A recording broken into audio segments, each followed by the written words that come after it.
talking on pentacam today in refractive surgery. So this is basically based on the principle of Shankar imaging technology. So obviously when we see a pentacam map, yes, with a lot of numbers and colors, you might get confused. So let me just simplify it. So the first thing that you'll be looking for is the demographic data of the patient with the patient details and which eye is being tested, the date and so on. And next, coming to the quality specification of the capture. So if it is okay, it's good. If not, you might have to repeat the scan. Then coming to the Q value, you have to look at the Q value. It is going to show you the asphericity of the anterior surface of the cornea. So the normal value is from 0 to -1. Anything beyond -1 is suggestive of an ectatic disorder. Anything on the plus side is suggestive of a post-myopic ablation. These are the keratometric indices. It shows the flat and the steep meridian of the anterior surface of the cornea within the central 3 mm zone. So the significance of this is the final flat cake after myopic ablation should be more than 34 diopters. It shouldn't be less than that. And in case of hypometropic ablation, it should not exceed 49 diopters. K-mean is the average of K1 and K2. So the significance of this is in the flat cornea you might have 3 flaps, and in case of steep cornea you might end up having buttonholes. So it also shows your topographic astigmatism. You have to compare it with the manifest astigmatism. So less than 1 diopter difference and less than 10-degree axis is normal. These are the pachymetric indices. So it shows you the pachymetry at the pupil center, pachyvertex and the thinness location of the cornea. So more than 500 is considered normal. 470 to 500 is still okay, and less than 470 is thin cornea. And next you have the y coordinate at the thinnest location. So here you have to look at the value there. If it is more than -0.5, that is inferior displacement, then it is in the moderate risk factor. Then the Kmax. Kmax is the most the steepest part of the anterior surface of the cornea, and less than 48 is normal. So it also measures the anterior chamber depth. The internal AC depth is more accurate. It also measures the Y to Y and the pupil diameter. So these are the refractive maps. So first I'll start with the axial map. So it shows different patterns. So it could be round, oval, symmetric bow tie. So in this, if the value is less than 48, it is okay. If it's 48 to 50, it's moderate risk, and more than 50 is high risk. So in group B, you have superior steepening. Superior steepening with asymmetric bow tie. Here the difference between the superior and the inferior should be less than 2.5 diopters. And in case of inferior steepening with asymmetric bow tie, the difference should be less than 1.5 diopters. And this is a symmetric bow tie with skewed radial axis, and this is an asymmetric bow tie with skewed radial axis. This should be less than 22 degrees. And these are some abnormal patterns like the butterfly pattern, the crab claw pattern, which is seen in PMD. So next, coming to the corneal thickness map. So this shows the thickness from the center to the periphery, and the difference between the 4 mm circle between the superior and inferior part should be less than 30 microns. So the normal pattern is a concentric pattern. So it can be horizontally displaced because of misalignment, large angle kappa and so on. You might have to repeat the scan, and if it is inferiorly displaced, yes, you have to suspect any corneal ectatic disorder. And if it is thin throughout from center to the periphery, it is a sign of keratoglobus, and the bell-shaped sign is suggestive of a pellucid marginal degeneration. Coming to the elevation maps. So in elevation maps, you have to look for the red flag sign. If it is more than +15 and more than +20 in the anterior and posterior elevation, it is a risk factor. So these are the different patterns of the elevation maps. So coming to the Belling amblyosio display. So in that you have the 3 different maps. The first one shows the one with the reference best fit sphere, so which can miss some amount of mild ectasia also. So you exclude the central 4 mm zone and make something called as a patient's enhanced best fit sphere. So here you will be able to detect even the minute elevation. So the difference between these 2 maps is the differential map. So it is a foolproof map, and it can detect even the slightest of the posterior elevation. So this is the corneal thickness spatial profile and the percentage thickness. So basically there is graded increase in thickness from the center to the periphery of the cornea. There can be quick slope in case of keratoconus, and there can be S slope also. You can see different pattern like the inverted pattern in PMD, and in case of Fuchs dystrophy, corneal edema, you can see a flat slope as well. So let me just discuss the normal case. So this is a 29-year-old male who comes with for a refractive surgery evaluation.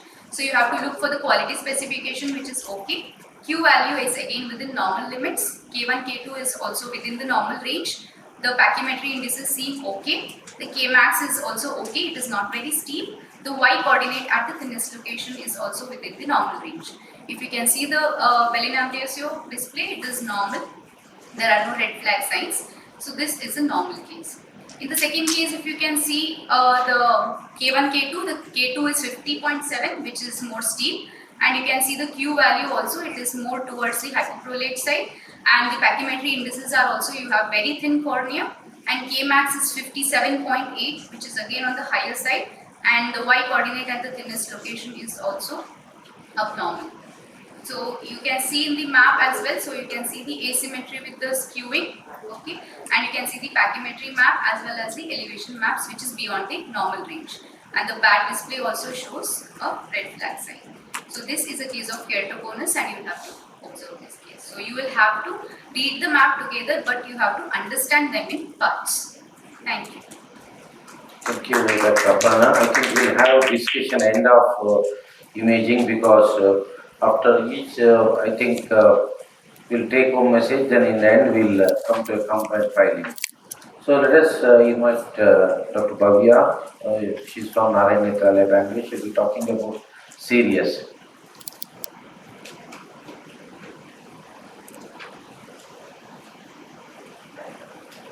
Good morning, everyone.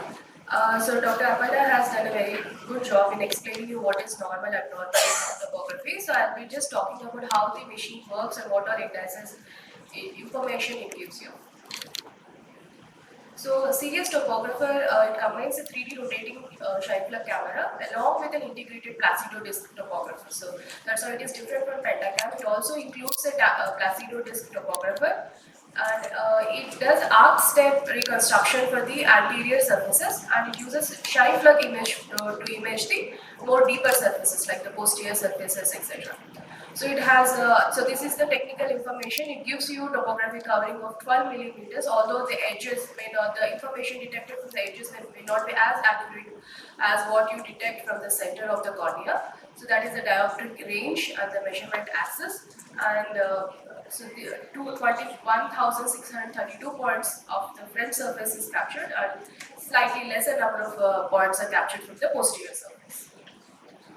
So this is the panoramic view of information you displayed by the series. So apart from the topography, which is given by the more standard versions of Pentacam, we also get many other information like cataract summary display, optical quality analysis, and tear film analysis, meibography, and glaucoma summary, as well as intrastromal ring analysis. So this is the standard for quad map which we see in Sirius, which is almost similar to what we see in Pentacam. And we also get a refractive equivalent map, which is a total corneal refracting power, which is expressed in diopters. It is calculated by ray tracing. So ray tracing technique is something which is additional in Sirius, which we may see in Pentacam AXL way, more advanced versions of Pentacam, but which is already incorporated in Sirius.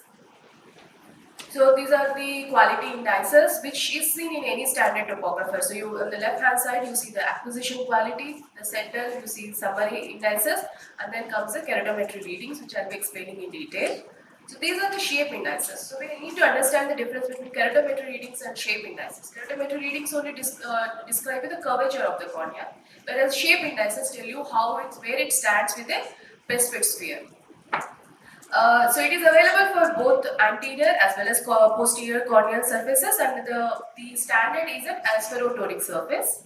So I want to highlight this, what is the difference between the posterior elevation maps, both posterior and anterior, which we derive from the series compared to Pentacam.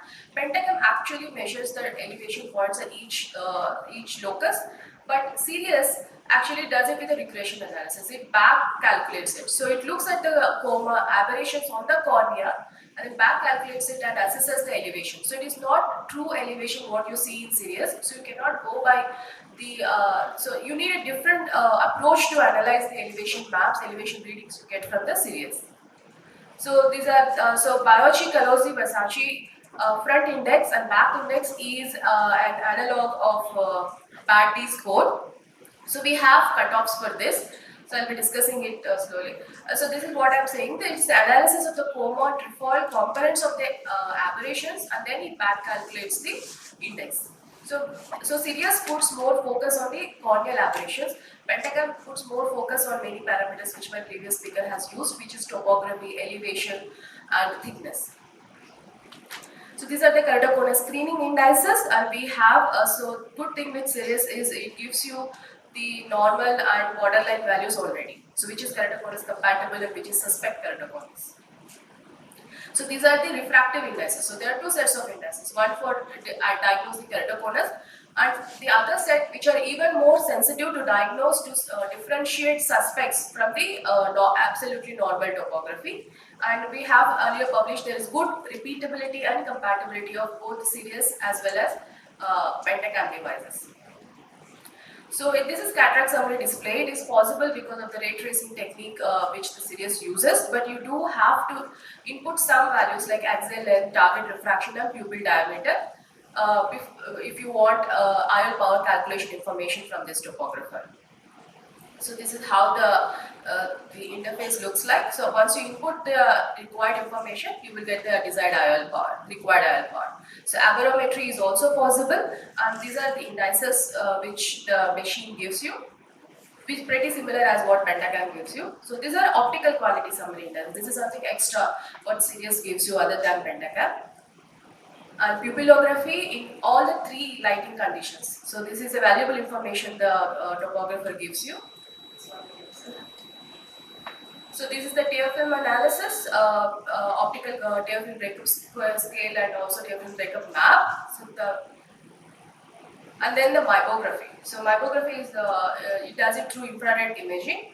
So I would just like to conclude that Sirius is, although my talk starts with the title of as a Sirius topographer, but Sirius is not just a topographer. It gives you aberrations, both external corneal as well as internal aberrations. It helps you with cataract IOL power calculation. It gives you optical quality, tear film analysis, myopography, pupillography as well. So it is used not just for a cornea surgeon. It is not just used for keratoconus or refractive surgery screening. It is also used in your. It can be applied in your dry eye workup as well. Thank you.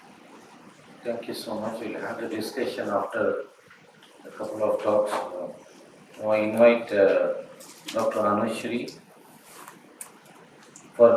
she'll be talking about epithelial mapping.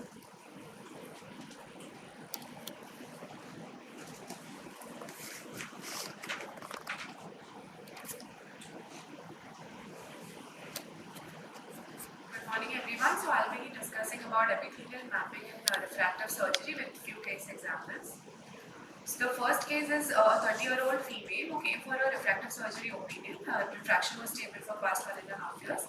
Her refractive error in the just over the left eye minus 4.25 sphere, minus 1 cylinder at 170 degrees with 6/6 BCDA. On the Pentacam, on the axial curvature map, you can see there is a steepening and an inferior-superior asymmetry. However, there was no posterior elevation. We did the biomechanics and the CPI was normal. However, the BAT-D and the TPI was in the borderline range. So, in such a scenario, there is always a confusion in the decision making. But are we really seeing the true picture here? So, in the current day topographers, it just images the surface. It doesn't image the underlying stromal irregularities. And epithelium, on the other hand, it will mask whatever the underlying stromal irregularities that are there. It will be thinner over the elevated areas and thicker over the troughs. This results in an apparently normal looking topography which can mislead a surgeon into taking incorrect decisions. So there are many epithelial mapping devices. I will be talking about the MS39 in particular. So the MS39 is an hybrid topographer because it has a placido imaging as well as an OCT imaging. So we did the epithelial mapping on MS39 for the same patient, and as you can see, there was a significant epithelial hyperplasia in the range of almost 70 microns, and there was no stromal elevation, which rules out ectasia. So what do we learn from this case? That the epithelial hyperplasia has resulted into a pseudo-steepening on the curvature map.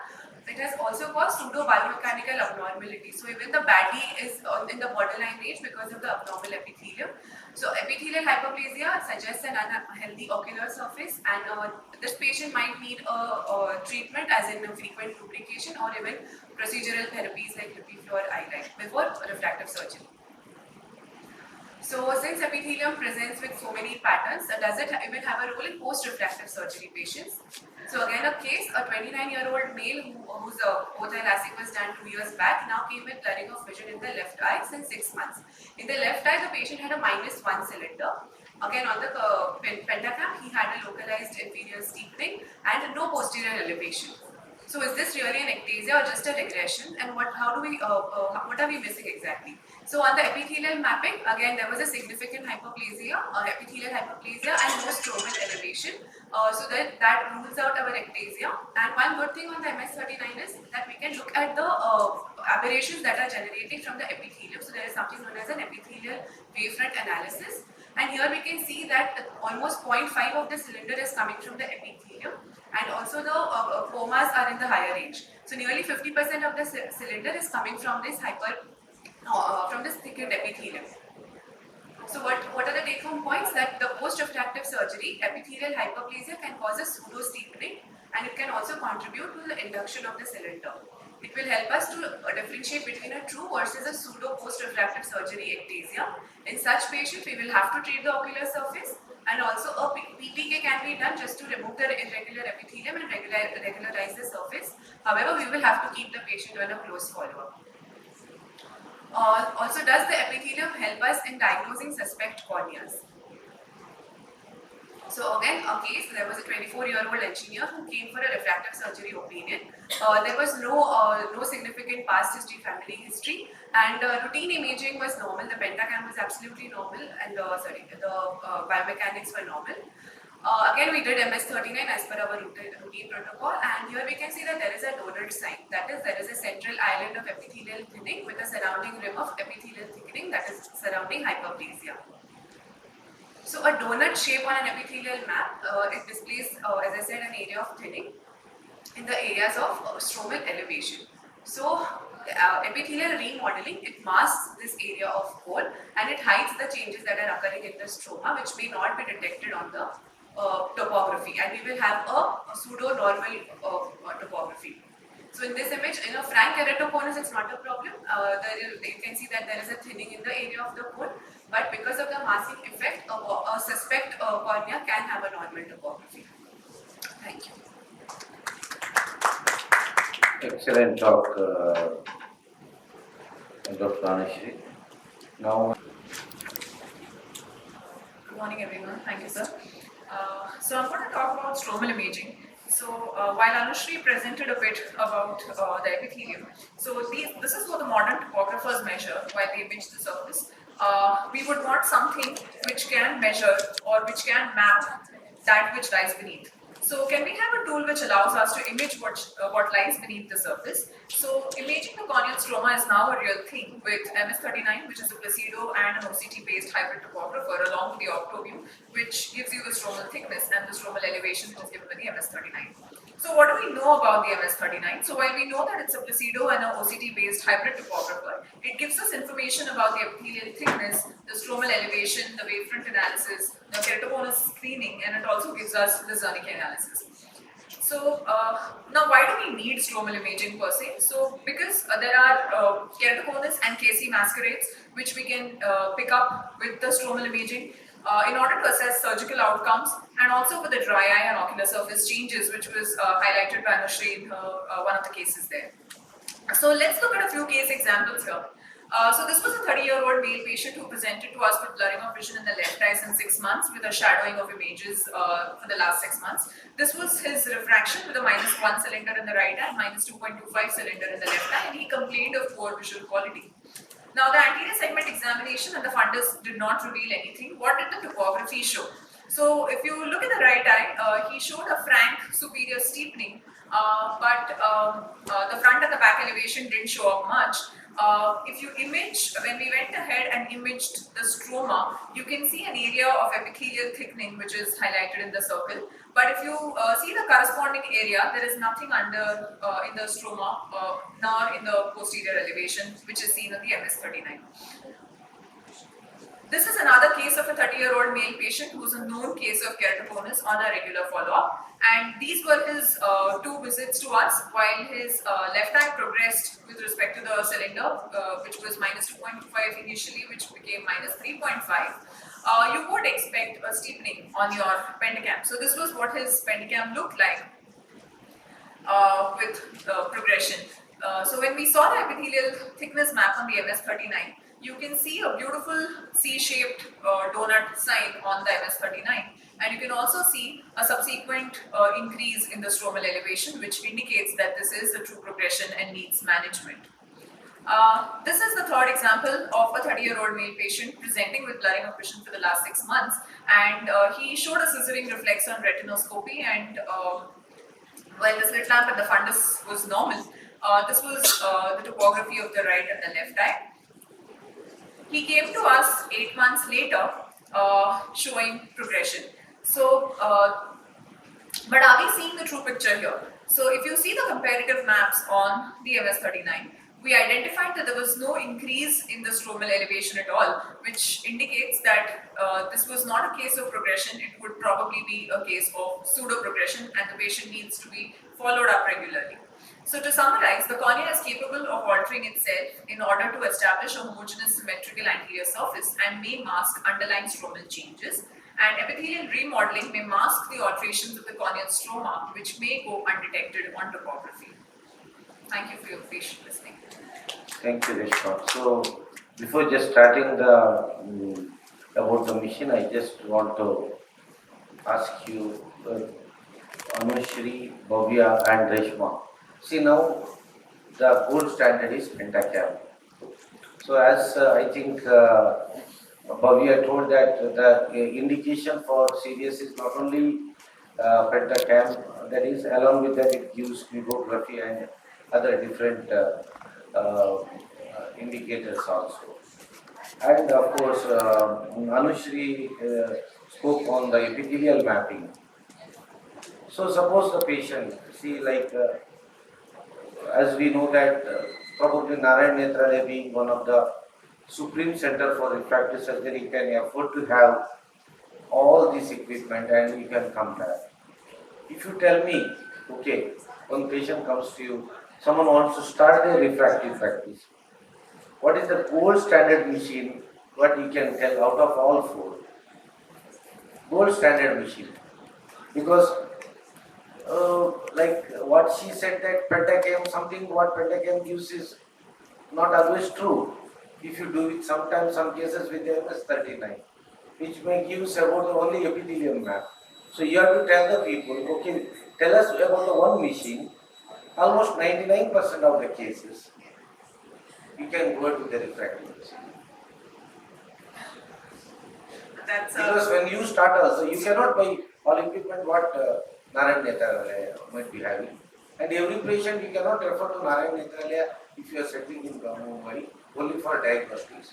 So you have to take a call. So okay, can I do the refractive surgery? Then which equipment I will take as a gold standard? So between pentacam series and MS39, sir, is the question. I think in spite of the fact that we've been talking about epithelial mapping and stromal elevation, I do not think that a topographer is replaceable as of now. From the point of view of a cataract and a refractive surgeon at all. So if I was supposed to start my practice tomorrow, and if I had that kind of money, then I would first buy a pentacam probably. Pentacam. So you just tell us about like with the help of you'll buy only serious, no pentacam. Can you able to go ahead with your refractive procedure? Still you require a pentacam. So personally speaking, Mammography even with the autorefractometer you can do. Leave that part. Anybody can pick up. yeah, the thing is, pentacam, the indices are very robust, and there is lot of data and evidence that if we see something abnormal in pentacam, we can still believe that yes, it is definitely abnormal. So The only I would still buy pentacam. But another thing I would just want to bring is there are hybrid tomographers, now something like anterior. So if you say since I am a cataract and refractive surgeon, not a cornea surgeon as well, so if I have that kind of money, I would train myself to understand anterior better, because anterior gives you epithelial thickness, topography, cataract information, IOL information, so everything. So if it is one machine, I think it is the era for hybrid topographers. Yeah. Actually, initially, when I started my refractive practice, I had a simple topographer atlas from Zeiss, which can give only an anterior map. There is posterior elevation. So I had a combination of atlas along with the Visante OCT. So Visante OCT, the combined together, it used to give a very good results. Till today, people still say that it is a gold standard one, because with the anterior and posterior, it gives exactly. So about the epithelial mapping, I think our Anushri had told. See, you are showed different equipment for epithelial mapping. Of course, not everybody. I think only one or two people might have been affordable for MS-39, which is costing only for epithelial mapping is more than a crore rupees, which is literally impossible any of the refractive surgeon to buy. Of course, refractive practice itself is as if you are having a white elephant in your place. You leave apart from that. But at least the diagnostic you need to have as less investment. So you have showed different equipment like Visante OCT, MS39. Is there like the only MS39 will really give about the epithelial mapping, or with the combination of some, if you are having other equipment also, still you can still believe that equipment? So mostly the OCT based equipments give the epithelium, but only the thing with MS39 why I mentioned was because it also gives us stromal elevation separately. So we can know what is happening under the epithelium as well. So that is why because again it is a hybrid instrument, OCT based as well as placebo, so it gives both the information. Usually the other machines give only the epithelium. So that is why it is slightly better, but again the cost is a factor. Thank you so much. So the take-home message, I think, if someone has got a pentacam with them, 99% of they can start their refractive surgery. Suppose, like for example, any problem happens, like if the patient comes back to you with an unhappy patient, if you suspect any kind of ectasia or any problem, then probably to take a second opinion, these further gadgets may come in handy. Thank you. So from, I think, imaging, let us go ahead with the machines. Do you have Dr. Rahil here? Dr. Chekita? I think we are having Sanjana here. So Sanjana will be talking about smile.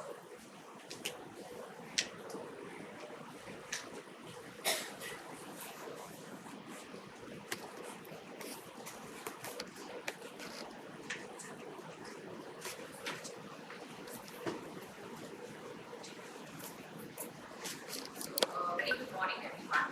Today I'll be talking about the Vizumax machine. So my mentor always used to say that before you start driving, you need to understand how the car works. So similarly, it's very important to understand your machine before you start operating on it. So talking about Vizumax, we have in two platforms, that is the Vizumax 500 and 800. 500 was launched in 2011 and 800 was launched recently, 2022. So Vizumax is basically a femtosecond laser system from Carl Zeiss Meditech, which is designed for creation of incisions in the cornea. And here the laser pulses are delivered at predefined positions and depths with high precision, and it works by the principle of photo disruption. So what is so special about Vizumax? So first of all, here there is a pure corneal suction, and therefore the increase in the intraocular pressure is less during suction, and also it is suitable for even small parallel fissures. And here the energy used is typically low, because of which there are reduced side effects like DFK and gas breakthrough, and also it works at a very high frequency, therefore there is a shorter treatment time. So talking about the parts of the machine, it has a laser console, the patient supporting system, and the accessories of the treatment pack. So talking about laser console, it has the femtosecond laser source and a computer system along with an integrated UPS inside, and also it has a visualization system with a surgical microscope, 2 slit lamp units, and the interface to attach the treatment packs, and also a video user interface and the video camera for recording. It also has a special infrared illumination which helps us in proper centration. Along with that, below is a suction bar which indicates the level of suction during the laser delivery. The second is a patient supporting system where the patient lies down, and it has a joystick which helps in moving the bed up, down, right and left to position it well below the laser system. And the accessories of the treatment pack is in the form of a cone which comes in a blister pack which are pre-sterilized and also single use. And there are different sizes of cones, that is small, medium and large, and the size of the cone what we use depends on what is the wide to wide diameter of the patient's cornea. And there are different types of treatments that are available with Visumax. We have the Relax Flex, Smile and Flap, keratoplasty and incisions for intracorneal ring segments, and also a special software, the Circle software. So in case of Relax Smile, we have different stages at which the laser delivery happens in Visumax. One is the centration, then we have the lenticule creation, and then the cap creation and the incision formation through which the lenticule is removed out. And this is commonly used for the treatment of myopia and astigmatism, which is recommended minus 0.5 diopters to minus 10 diopters sphere and up to minus 5 diopters of cylinder. And here there are different modes of laser delivery. We have the standard, fast and the expert mode, and these depend on what is the spot distance, the track distance and the energy offset what we use and the total energy being used. And the standard one is something which is default, which will be set by the manufacturers. We have the fast mode, and here this is it can be customized region to region and can be changed with the Zeiss specialist. Then we have the expert mode, which is faster and it has modifiable laser settings, and this can be optimized based on the surgeon's experience and skill. So it's very important to optimize the laser energy levels. So if the energy is too high, it leads to opaque bubble layer. If the energy is too low, there will be sticky lenticule, difficult dissection, and therefore it's very important to have an energy between 20 to 30 and pulse energy between 100 to 150, which is the ideal energy level for a smooth dissection. And it's also very important to maintain the temperature and the humidity of the operating theatre, and normally it is recommended 18 to 25 degrees centigrade and also humidity around 30 to 70%. So not only in smile, we also use it in case of flap creation for femtolasic and even intracorneal ring segments, and in cases of keratoplasty as well. So there is also a special software called the Circle software in Visumax, which basically helps in converting the cap of the smile cap into a LASIK flap. So this helps in basically retreatments and also in cases of epithelial ingrowth removal, etc. And the recently launched is a Visumax 800. And the Visumax 800 is the fastest laser technology right now, and here the pulse rate is about 2000 Hz, and because of which the treatment is extremely fast. So in case of smile, the laser takes only about 8 seconds in Visumax 800 as compared to about 25 to 30 seconds in 500. And also the flap is formed only in about 5 seconds as compared to 17 seconds in the older 500. So this shorter suction time and laser time reduces both the anxiety of the patient and also the surgeon. Along with that, it has also got a cyclotorsion compensation feature. So this will be very useful, particularly in patients who have got high astigmatism. And along with that, it has a center aligned technology. So this helps in properly centering the treatments so that the refractive and visual outcomes are much better. So to conclude, I would like to say it's important to know your machine well before operating, and also proper maintenance of the machine is extremely important. And thirdly, optimize your laser settings to get the best possible results. Thank you all for your patient listening. Thank you, Dr. Sanjana. We have Dr. Anand Rudragowda here. Dr. Ritika is there. No. I think anybody from Narayan Netra can talk about Contura. Do anybody have got a presentation of Contura? You can just tell.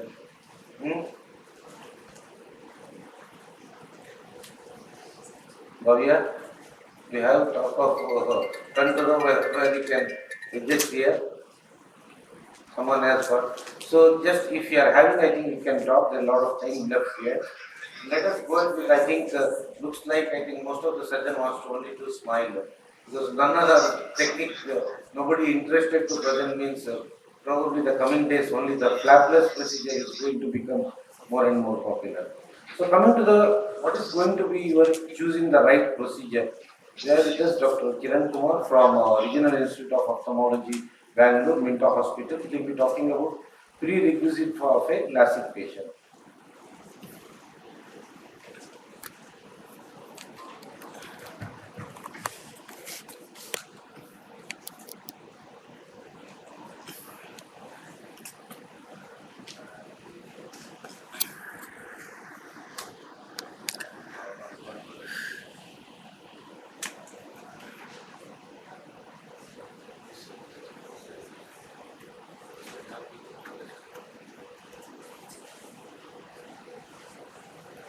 Good morning, sir. Thanks a lot for the opportunity. And actually, this was an interesting session covering the entire buffet of refractive surgery, but we are missing few speakers. That's okay.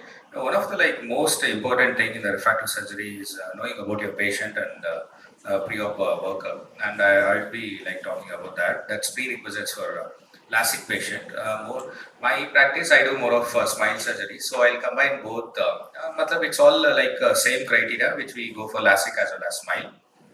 So as we all know, it's a basic thing, the parallel rays of light entering the non-accommodating eye do not focus on retina. So we have to somehow focus that rays on the retina. It could be myopia, hyperopia or astigmatism. When we see this options for refractive treatment, classified as cornea-based, lens-based and bioptics. Bioptics we usually do when we cannot fit the patient in one particular criteria, whether it could be cornea or lens, so we combine both. Today I'll be discussing more on cornea-based procedures.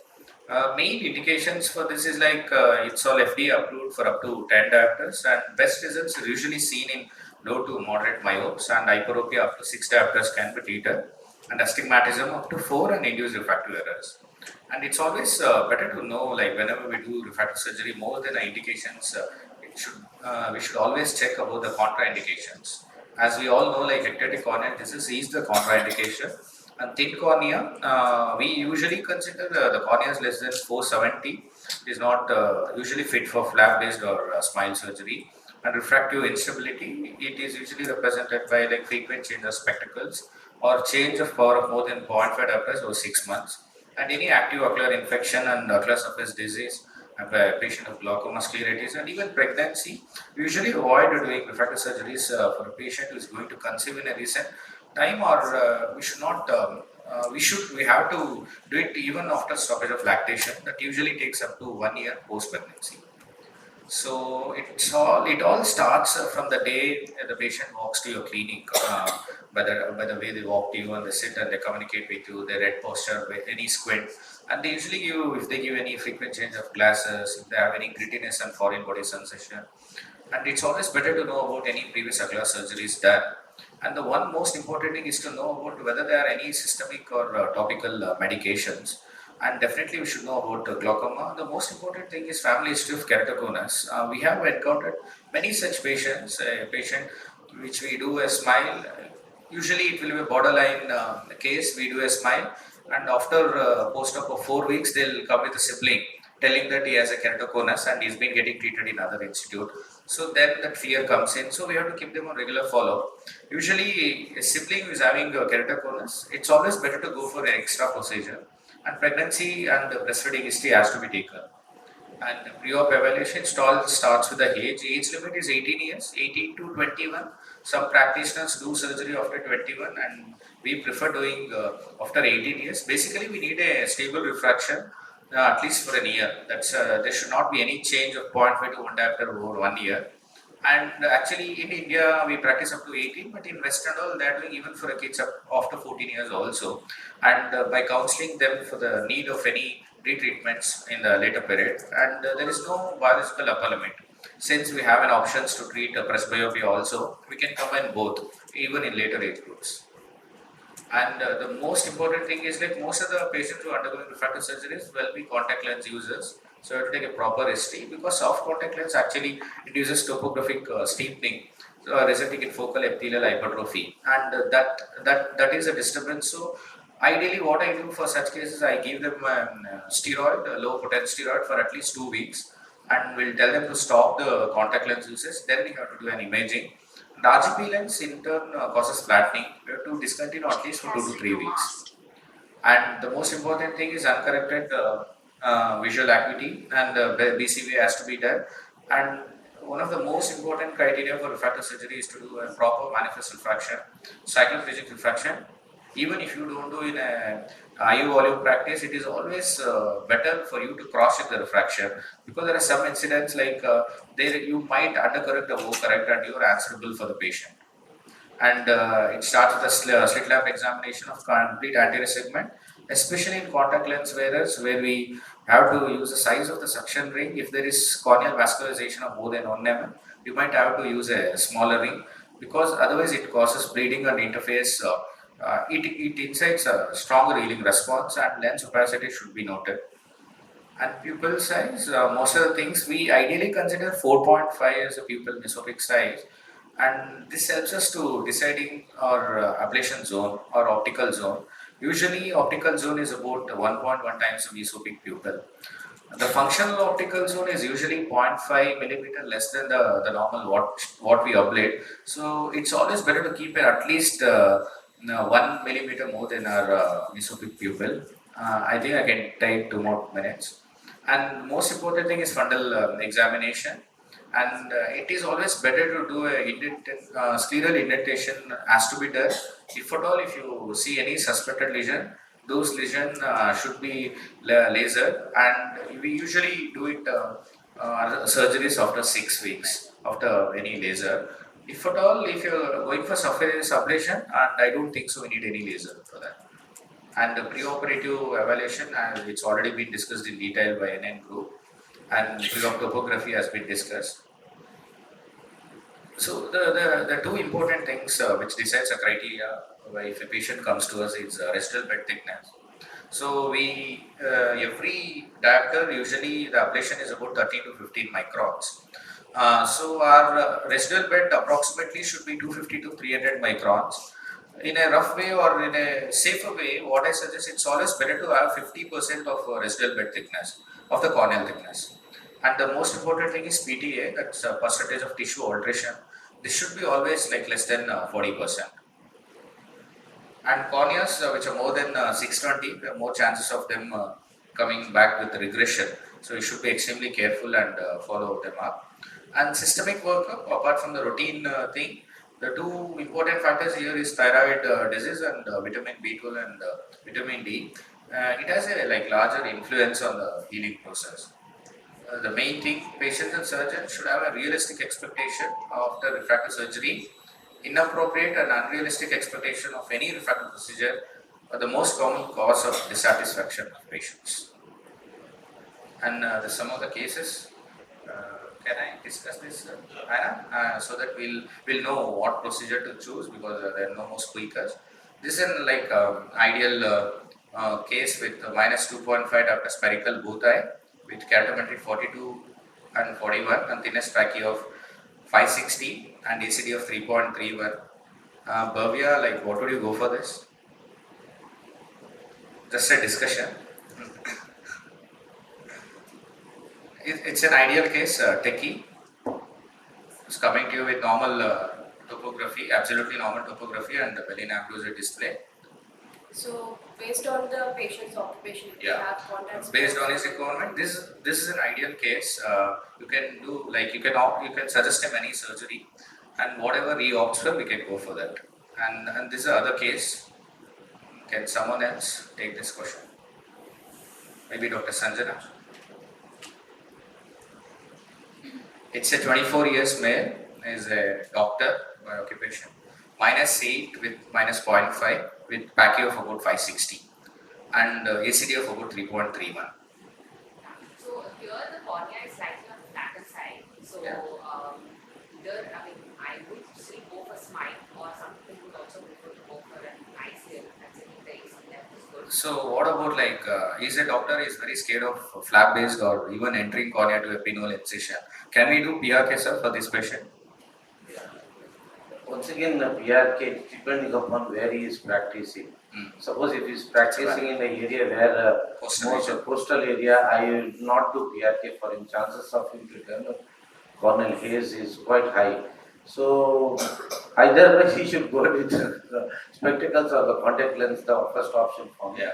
Otherwise, I think the best option in this case, I think we can go with a smile. Smile is the best smile and ICL almost like 50-50. I think smile you can go with that. And, Because smile with the -8 with the 0.5 it gives a fantastic. Fantastic. Even the cornea, as Sanjana said, it is flat. Still you can go with smile. Yeah, smile is always better for higher refractiveness. Even I think I have done up to -9.5, sir, after discussing with you. They do extremely well. Wow factor will be there after 2 hours of the surgery. But the concern is if we do PRK, like sir said, no, if he stays in coastal area or something, we have to give him UV protective glasses for at least 3 months post surgery. And the vision gain after surgery, it almost takes 3 months for him to stabilize. So it's very unlikely, like people do consider PRK. I think the rate of PRK, basically there are two groups in refractive surgeries in India. One supports SMILE, the other supports PRK. What do you support, sir?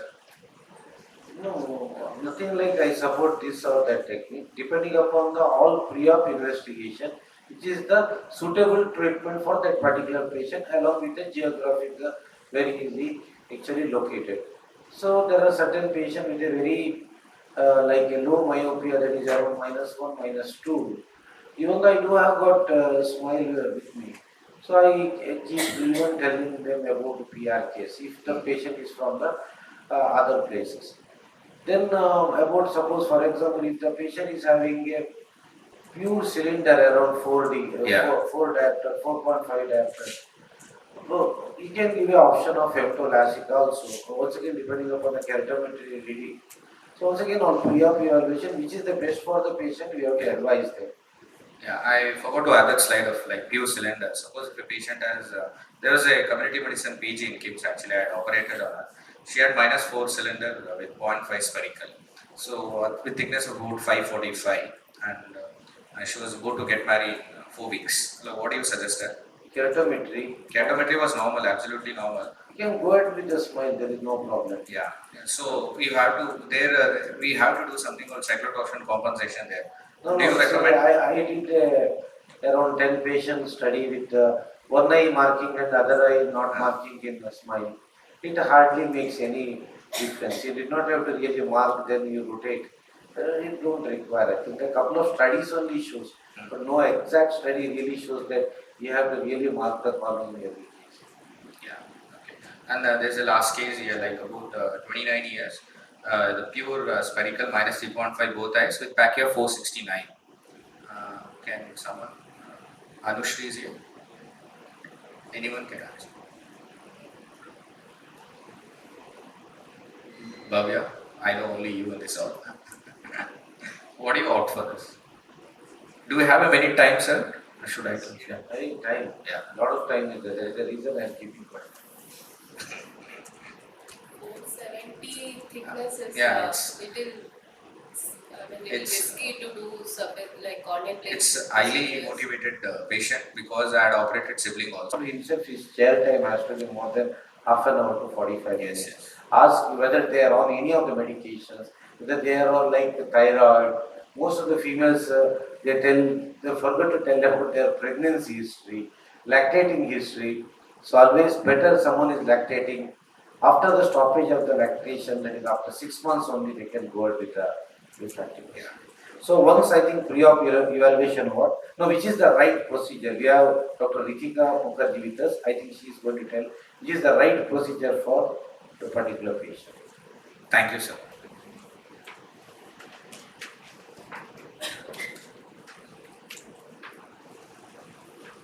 We'll have group photo in the end. Everybody should wait. So good morning everyone. I think Sir very well explained which procedure to choose and those case examples really helped understand. So what I'll be doing is basically we know that the demand for refractive surgery has increased manifold and we do need an algorithm because it's not always, I'm sure the algorithm can also not be applied to everyone, but if we have a general flow in which we can decide which surgery to be done, then that would really help. So the preoperative evaluation has already been discussed in details. Just a few things, the dominant eye and tolerance test will need to be done if your patient is pre-presbyopic or presbyopic. That is an extra thing. A strabismus assessment and ability to tolerate the anisometropia those are some things that also need to be considered, because if the patient has some amount of accommodative insufficiency or excess, then it will affect the post-operative outcome. So there is no comprehensive literature on what procedure to choose per se. This is just a general algorithm. So if your patient is less than 40 years old, we should look at the corneal aberrations. If you feel the coma and the spherical aberration, all of which you can see on your pentacam, if the angle kappa is less than 5 degree, if the pupil size is less than 6 mm and the topography appears to be normal, say the thickness is around 500 or more, if the patient has a history of playing contact sports or not, that is the next thing you should consider. So if there is a history, then smile would be a better choice for such a patient. If you feel that there is no history of any contact sports and the cylinder is less than 0.75, then you can go for a wavefront optimized treatment. Basically, a wavefront optimized treatment will just maintain the asphericity of the eye. It will not account for the aberration, so you're just treating the lower order aberrations and maintaining the asphericity. So if your cylinder is less than 0.75, this is a good option. Again, if your corneal aberrations are on the higher side, high coma, high SA, pupil size is higher, cylinder is more than 0.75, then we will look at the patient acceptance and its relation to the corneal cylinder. So if your patient is accepting a cylinder less than the corneal cylinder, then you should go for a topo-guided treatment. Because that usually means that there are corneal irregularities, in which case a topo-guided treatment will take care of that. If your patient acceptance is more, chances are that the lens is compensating and there are a lot of accommodative issues that are happening there. So it's better to go for a wavefront guided treatment, because a wavefront guided treatment takes into account the aberrations of the entire eye. So if there are any aberrations that are because of the lens, that will be taken care of by a wavefront guided system. Again, another thing that we need to consider is, well, if the patient is not suitable for an excimer surgery, if the residual stromal bed is going below 300, if the anterior chamber depth is more than 2.8, and if your ECD is more than 2000 cells per millimeter square, then of course phakic IOL is the best option. We have options for that in IPCL also now, with smaller differentiation between the powers, so that is a good option. If, however, your corneal thickness is less than 500 but more than 475, so that's a grey area. In this case, you need to consider whether there is a flat or a steep topography, whether there are other irregularities like an inferior steepening or maybe a mild superior steepening. If your refractive error is less than 6 diopters or the patient plays contact sports, in this case, PRK would be a better option. So now for patients who are above 40 years, very keen on refractive surgery, we need to do a tolerance test, we need to do a contact lens trial, see if their vision is improving with the contact lens. We need to look at the DLI if an eye trace is available, because that gives us a idea about the function of the lens at this point of time. And the PNS is available on the shine plug imaging of the pentacam, so that can be used to look at the lens. So if everything looks to be normal, the DLS is normal, tolerance is normal, we can go for a monovision LASIK for myopes and emmetropes or a Presby LASIK. If, however, there is an impaired DLI, that means that the lens is at fault, and in that case a refractive lens exchange is a good option. And we can do a multifocal IOL workup just as we do it for any normal patient. With you need to make sure that the higher order aberrations angle alpha is all less than 0.5. If, however, that is also abnormal, you should go for a monofocal, not attempt a multifocal. And if everything is normal, the patient can go for anything that they choose. Thank you. So now I think we have got a different options to do. I think once again, as I said, that pre-op evaluation is very, very important for a right procedure. In fact, even I think I was part of most of the phakic IOL session. Even a lot of doctors, what I have seen in the coming days, that they want to start the refractive practice. So the implanting phakic lens in low myopia, it has been increasing in number. This is the one thing. I think it's a very good move, because see, everybody cannot buy this very expensive examiner machine. Then like yesterday I was in most of the stalls are all quoting like near 6.5 crores, 7 crores. You are not going to get the money. Hopefully I think either it's just which machine to buy. I am just telling you, someone having one clinic having 6 crore machine, whatever you earn out of cataract, I think that money you have to put into refract. in the end it's a loss. There are few doctors, I think in the coming days, in 1-2 places, if you are having some 4-5 doctors friends, there are machines with a very portable one. They can take that machine to a different clinic, which can, with the refractive machine, which can do both smile and also flap and also femto cataract. I think this is the way to go about that. That's what I feel. Like 4-5 doctors in and around 2 different places.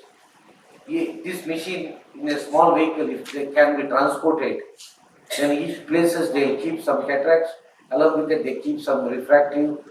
I think this is the way to go about that. So I was just talking to Dr. D. Ramurthy yesterday, a long discussion. He purchased a machine from Zimmer, Z8. So he takes into 7 clinics in 7 days. So he tells that the lenticle with the Z8 is also pretty good. Actually, in fact, I had given someone this talk, I think probably in the afternoon session, 12 o'clock session. So they take into different clinic, it works out. Otherwise, in one clinic, this one is very difficult to maintain, because all of a sudden just company people are very brilliant.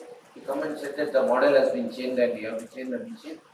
Head is not available, sir. We will give the quotation for new machine. That's the end of the story. I've been experiencing the similar kind of problem with my refractive practice, so we have to be very alert. So take home message, of course, all these techniques are very good. Smile is supposed to have definitely have a added advantage over some of the things. I think someone having can talk about contour, don't have the talk on contour. You are having the talk on contour. Yeah, please. Because see, a lot of people, I was part of one of the session yesterday, Dr. Sudarshan Kokar was very much highlighting about that.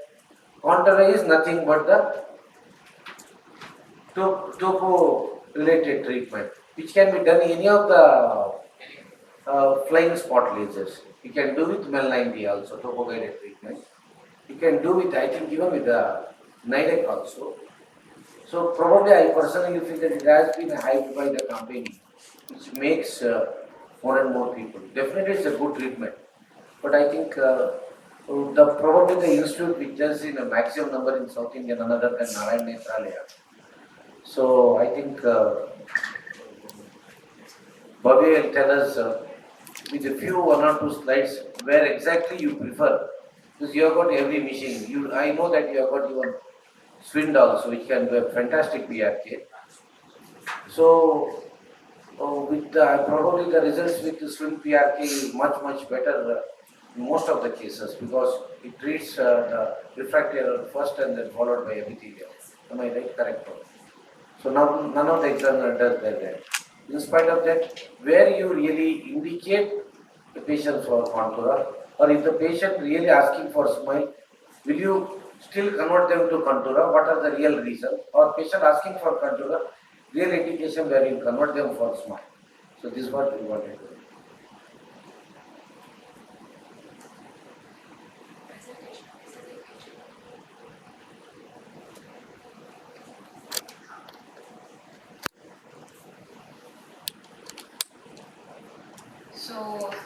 So all this has been discussed before. So I would just like to highlight on the visual clarity. So we have just discussed about patients who have pure cylinder. So like -3, -4 diopters of cylinder. The first thing we have to exclude is definitely if there is any subtle signs of ectasia. So once that is done, so the next important thing is this pure cylinder is just is just a corneal astigmatism. As we all know, corneal astigmatism is a lower order aberration. But there is also a concept that the higher order aberrations, particularly the coma and trefoil, also contribute to the cylinder. So if we just do a wavefront optimized ablation, there the lower order aberrations are being targeted, just as Ritika said, but we are not really treating the higher order aberrations, the coma, the trefoil. So once these patients, these pure cylinder patients, or those who have mildly irregular astigmatism. So if we just do a wavefront aberration, their cylinder will come down. They may end up with minus 0.25 diameters of cylinder. So quantitatively the visual outcomes may be good, but the patient will not have that qualitative outcome, that crisp vision which pure sphere patients may see, or those who have good regular corneal surface may see. That may not be possible with these patients. That's where Contura comes. So what Contura does, so as Sir said, yes, it is a topography guided treatment. So which Mel90 also offers, many other machines offers, but Contura has been there in the market for a long time, and we do have good evidence, and also there are many nomograms and algorithms which have taught us how to approach topography guided treatment. So can we customize laser ablation treatments? As I said, it is more important in patients who have irregular corneal surfaces. So the options we have is topography guided, or we can have wavefront guided. But we are talking about pre-refractive surgery patients. So those who have they're not keratoconus patients, they don't have highly irregular surfaces. So wavefront capture is little difficult, not just in normal eyes, in abnormal eyes as well.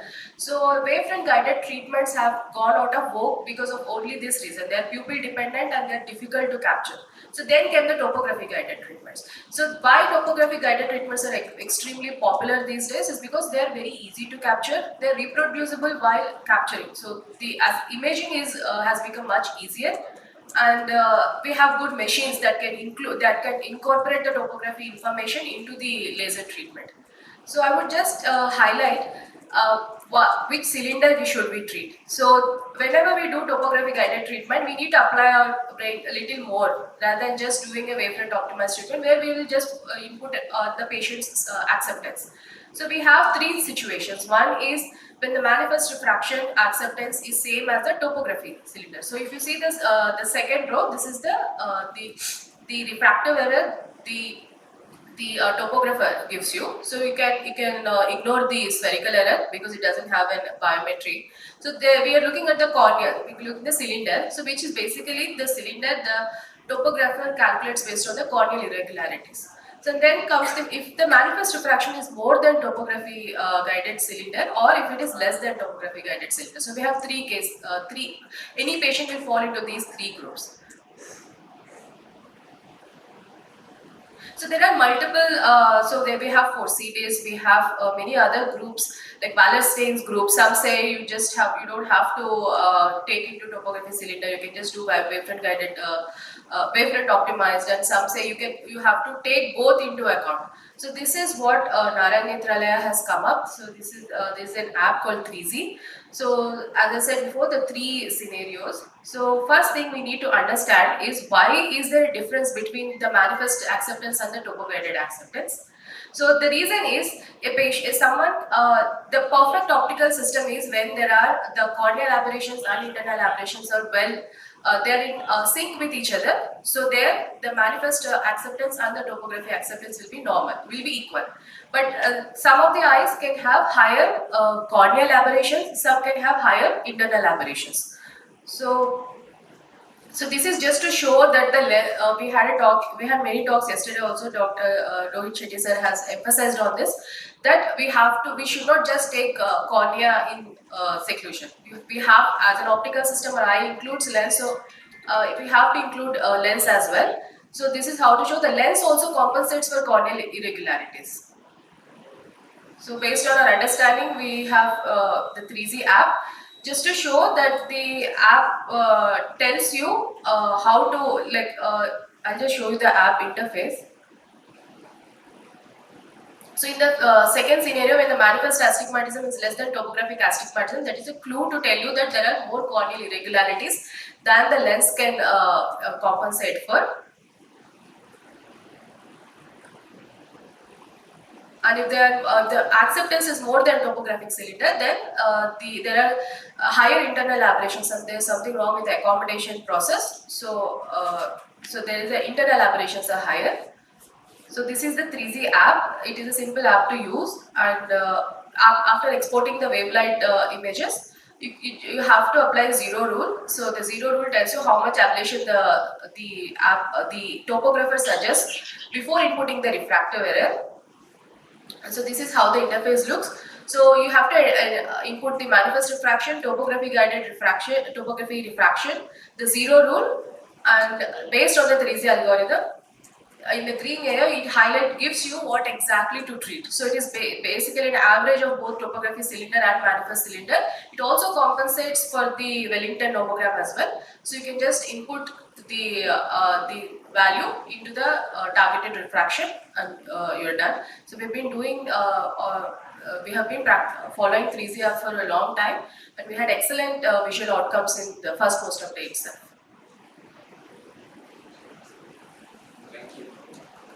Thank you, Dr. Bhavya. But what just I want to ask you only one question, that this is the app only if you want to do a contour.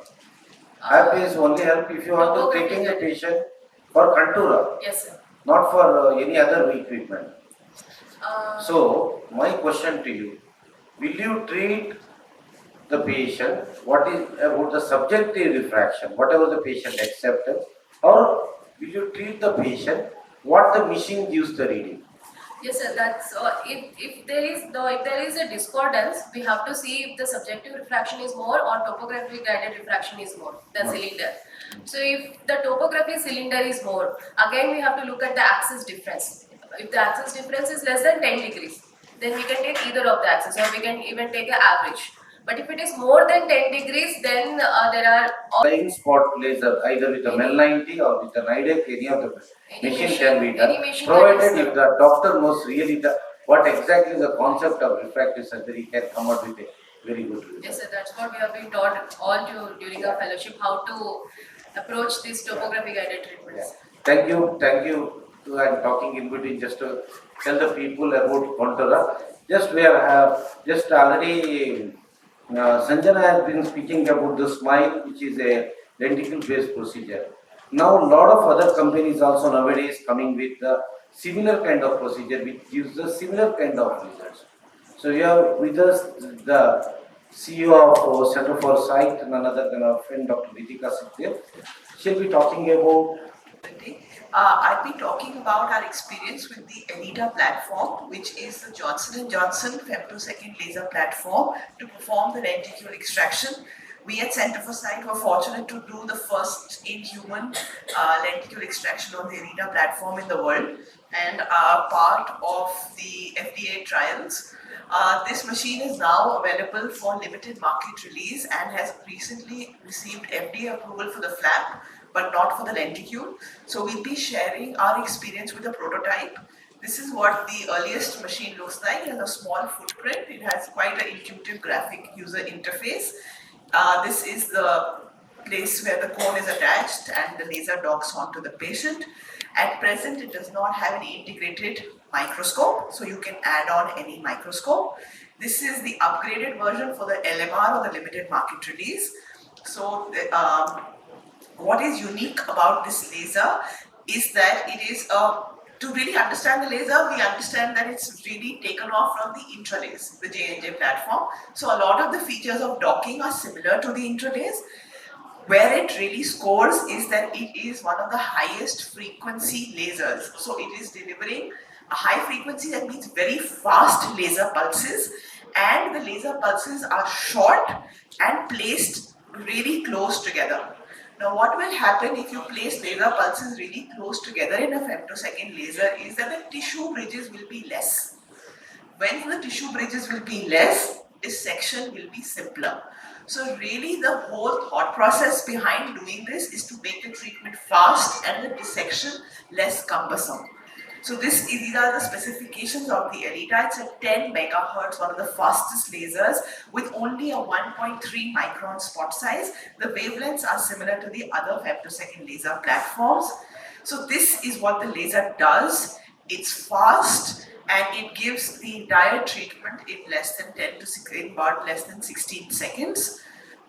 This is of course a prototype, and the prototype results are so encouraging that we do hope that the laser undergoes much more evolution and becomes a leading lenticule, because there's actually been a monopoly in SMILE, and that's one of the reasons that the lenticule procedure is less marketed. The more the people do it, they will realize the benefits of the lenticule based procedure. So it is good that more people are coming in. So this is the concept I was talking about. Whenever you give a laser pulse of a femtosecond laser, it expands to create a small cavitation bubble.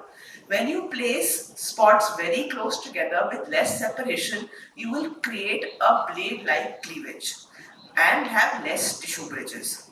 Okay? So this is just a comparative of the Visumax with the Zima and the Anita system. These are lenticule, a lot of them have the lenticule in them now. The difference, of course, is that when Smile was brought out by Zeiss, they said that you need a curvage. You don't need to aplanate the cornea. The cornea needs to maintain its curvature, only then will the refractive result be perfect. But the Zima and the Anita aplanate the cornea like the intralace does, but they have still been able to produce good lenticules. This is the patient interface. Though they started with a larger diameter of about 21, the outer diameter is now 19.5, inner diameter about 12.5 because Indian eyes are slightly smaller. This at present is a two-piece patient interface. So truly it is a little more cumbersome than the Zeiss interface. It's somewhat similar to the intralace patient interface. So we pretty much use all systems. So when you have used the intralace, it's easy to move on to this one. But they are coming up with a single piece PI, which we will be doing the trials for in this summer. Now look at the docking here. It's a hard dock. Unlike the Visumax, where you continue to see the light because the IOP does not increase as much, this is a harder dock. So the disadvantage is that it does cause a fair bit of subconj hemorrhage. The advantage is that the suction loss chances are much less. So this is, if you really, the suction once on, even if you leave it, it stays on well. And then you start bringing the gantry down. And this has an autofocus, a center guide and a limbal guide.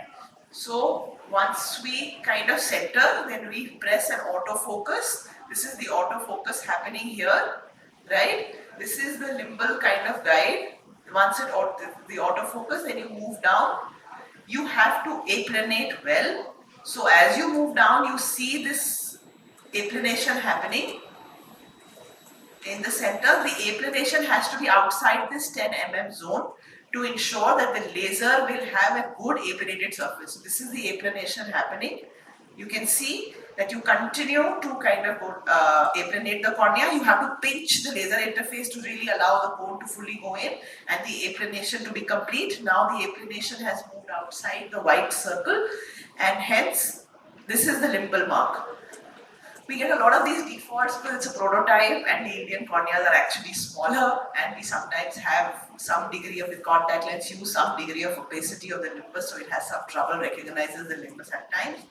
But so you override some of these. So you see these multiple warnings because this is the earlier prototype. Now you see the laser firing for the lenticule. It's a cartwheel arrangement, it's not like the spiral. So this is the cartwheel that comes in. Something unique, I don't know whether it's good or bad, is that in the Anita lenticule or the silk procedure as they call it, both the anterior and posterior surfaces are important for the refractive outcome. Unlike the Visumax, where they largely do the refractive outcome on one surface so that when you have a suction loss, it's easier. Right? But here the refraction is built in on both the anterior and the posterior surface. So I don't think I need to show the flap in the interest of time. So it basically does a flap also. And this is the flap being done. So it has a different pattern. A pocket comes in, then a ring cut comes in, then the raster comes in, and then the side cut comes in. So all in all, I think the dissection is not dissection free because the OBL still does interfere with some of the laser patterns. But as a starting point, they're pretty much as easy to dissect as the present day spine lenticules. So they have started from a good place and as they refine. So this is the dissection. So this is the flap. It comes off quite well. And we've done a study to show that both the intralace as well as the ELITA system do have a standard deviation of less than 5 microns. The flap planned on the ELITA system was 110, and you see it's 109, 110, 110. So it's very accurate. This is the dissection of the lenticule with the integrated OCT. There is a fair bit of OBL, but we are trying to refine the energy settings, moving them up and down. And remember, these are initial cases. Another point to note is that there is cyclotorsion compensation in this. So you mark, but there is an integrated inside the visualization system. The graphic user interface will show you how much to rotate. So that element is taken care of. And though the aim is, when they started the procedure, they wanted the dissection to actually be hydrodissected. That you put in a cannula, you just put in fluid, and it is able to make the lenticule free. That was the dissection free dream. But at present, this video tends to hang quite a bit. But at present, you do require the dissection. Of course, dissection is simple, but it is not dissection free. But as we optimize energy settings, the dissection will only get better over time. We have really seen that when we plotted our results, most of the results were below the line. That means we were undercorrecting. So we have come up with, in combination with Narayan Nethralaya, we were the two sites in India who were doing the trial, that we do need to factor in a nomogram which overcorrects a little bit, sometimes up to 10%, because as you see, the higher the correction, the planned, the lesser is the undercorrection is slightly more. So as a percentage of the total refraction, the nomogram can be adjusted, and with that adjustment, we are getting results within plus minus 0.25, which is a reasonable outcome for the initial phase of this machine. So all in all, it is a machine that is comparable to the present day commercial platforms, and as it evolves, it will possibly make the lenticule space more competitive, faster moving, and good for both the patient and the doctor. Thank you for your attention.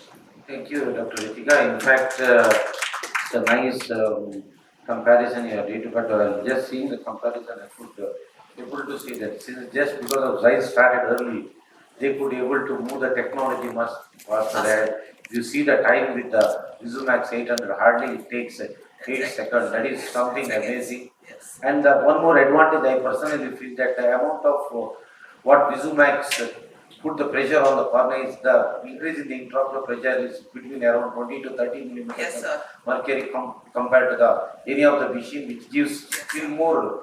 So the intralace goes up to sometimes even 100, and this goes to 60 to 70. So the patient does feel some degree of pain, and there are some conjunctival hemorrhages in all cases. Yeah. Largely. Smile you don't get at all. Smile is great, sir, but I think you need to give option for all the companies to come out. Yes. I think hopefully the due course of time, all machines will be of similar kind of nature, they'll get the similar kind of results. That is one take home message is I think we have to move towards flapless position. Yes, sir. The docking of Smile is definitely better, easier, single piece. So they are coming up. This is just the prototype. Basically, I think Dr. Sangwan's law of abundance, for anything to work well, more people have to be attracted to it. Yeah. So that is what is happening in the lenticule thing, and we still have to unfortunately participate in debates with Smile versus this and that. So lenticule will be the future. Yeah. The only thing Zeiss did wrong is that they don't know how to market. And Contura marketed it very well, but Contura is basically old wine in a new bottle, because we all know what topography and wavefront can do, and it's great. Just by branding it, they made it a separate laser, but it is not a fundamentally different technology. The fundamental revolution is to use a lenticule, and the great thing about ELITA is that they are simultaneously working on hyperopia also. So the kind of bad mouthing of the restricted limitations of lenticule will soon be overcome, and perhaps one day we won't need the excimer laser. Yeah, and one more thing what I was thinking, Visumax 500 is a fantastic machine. So Visumax 500 only they would have made it Visumax 800 with there now once again you have to look at the monitor and you have to talk in Visumax 800. Yes. Similar with the Visumax 800 platform, if they would have done still more, I think they would have done a much better. I think they'll all learn from each other. Yeah, thank you Ritika for wonderful session. All can join us for national. Those are interested to still know more about refractive surgery. We are starting with a national symposium on refractive surgery at Hall Liver 3. I expect most of the refractive surgeons to be there. We'll have a short photograph of all the speakers and please come.